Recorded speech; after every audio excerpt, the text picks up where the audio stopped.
everyone, this is Kens and welcome back to my channel. In this video, I'm going to show you a quick way to make coffee foam with just instant coffee, sugar and hot water. So let's start. First, I add 2 tablespoons of instant coffee.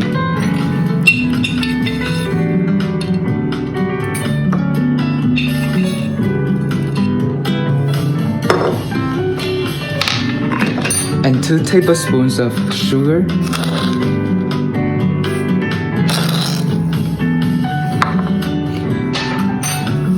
And 2 tablespoons of hot water.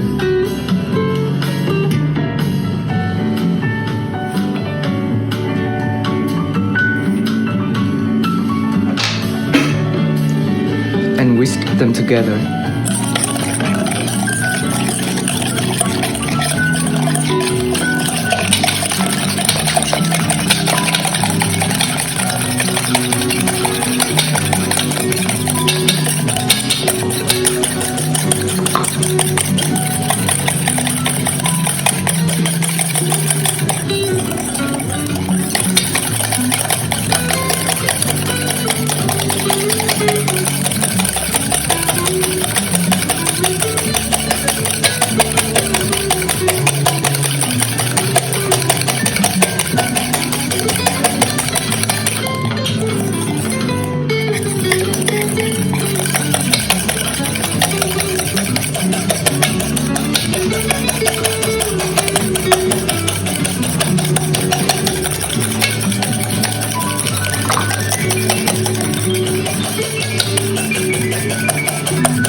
With this method, you can make your coffee foam easily and quickly. Thank you for watching and see you next time.